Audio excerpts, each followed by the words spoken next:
Hi there, this is Book of Mormon Reader, and I want to do a special question answer from my mailbag.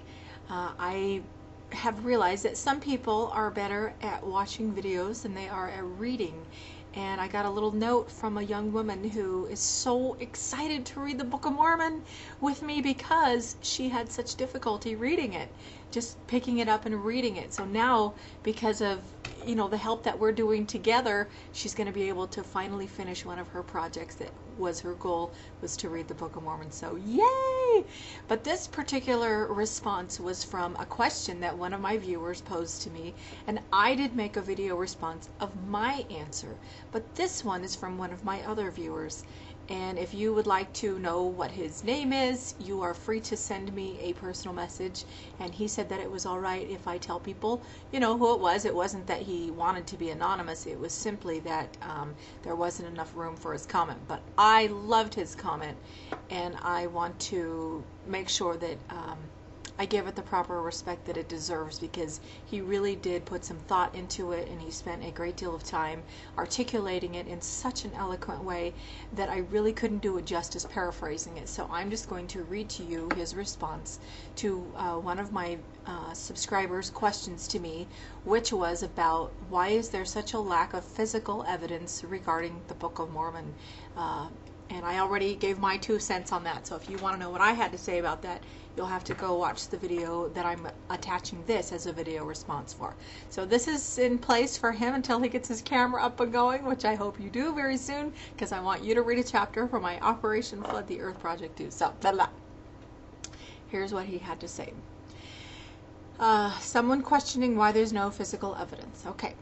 Hi, I was going to post this as a comment on your video, but there appears to be a 500 character limit, and I'm terrible at being succinct in stating things, so I begrudgingly have opted for just sending this to you as a message. Here it comes. People tend to make all kinds of assumptions about the Book of Mormon. Unfortunately, we, as church members, have been as guilty as anyone of doing this. I noted as you read the message from the person you were responding to that he or she repeatedly referred to a Book of Mormon civilizations being in South America, and that there was no evidence of any such civilizations there. People have commonly assumed that South America might have been the location, but that is an assumption, and a completely unfounded one, since neither the Book of Mormon nor any church authority has ever stated anything that could be construed to dictate that South America was necessarily the place where Book of Mormon history took place. Most who have tried to research possible locations of Book of Mormon lands at this point seem to be of the opinion that they were probably located around Mexico and Guatemala.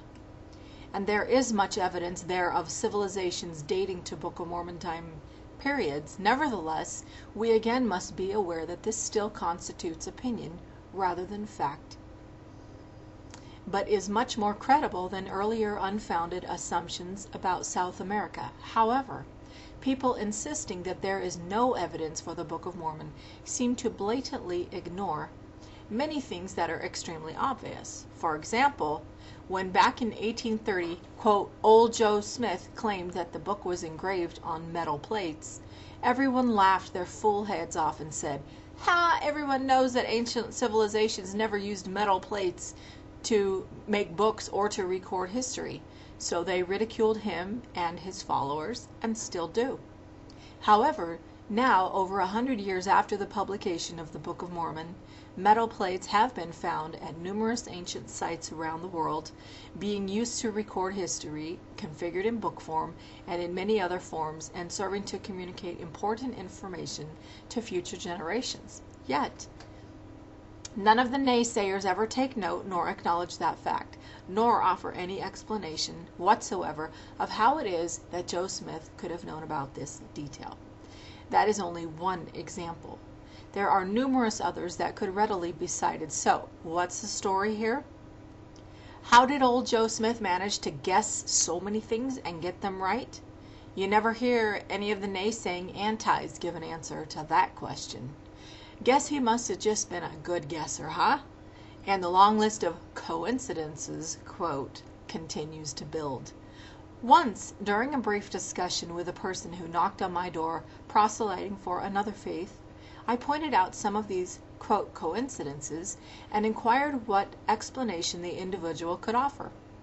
Faced with no other available logical arguments, when it was obvious he couldn't explain it away, this individual fell back on the other old standard response.